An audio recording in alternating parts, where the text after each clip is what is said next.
Díomh go dé mar taisibh, inniu be muid ag Johnny Aran Sóid nó Farlaí Sóid mar thugamid orthú an seo an ardmhaithe. Ní mise a bheits a cócaireacht ach má ardchéile. Is maiid leis an tairn seo a dhéanamh gach dónach agus íchann sé é le linn na seachtaine.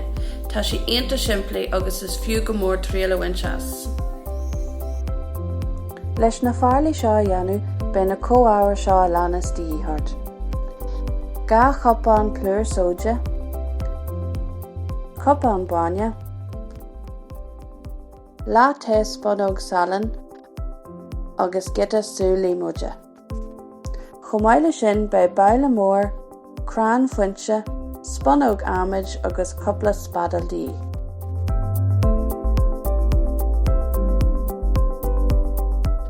Dús, máscan plúr agus an salan i mbaile.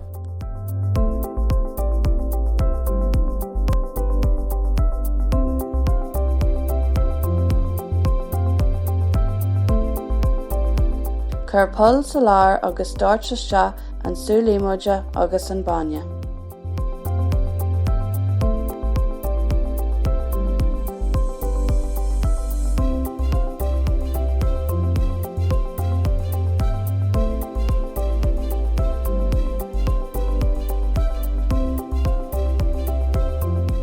Más go gachrad le chéile go dtí go dtagann sé le chéile mar léithreid.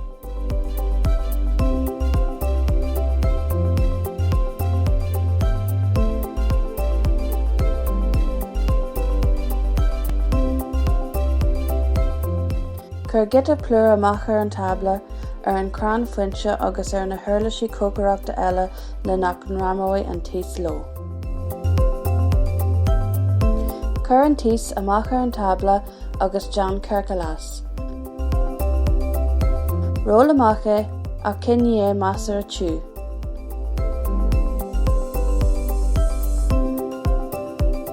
An sin gar é i gCiire Shriantan.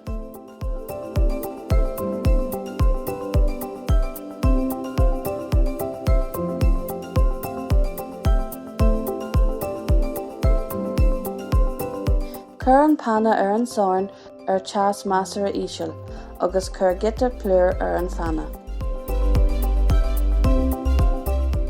Cur na Farlaí ar an fanna. Deannaí a cócrail ar gach tíomh ar feadh 5 womanse.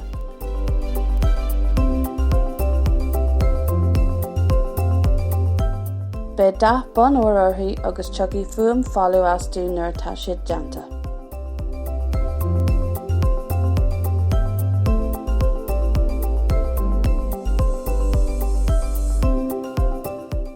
Feadh amach iad ar racha le furú, sin má tátaíonn an fannach dorthú.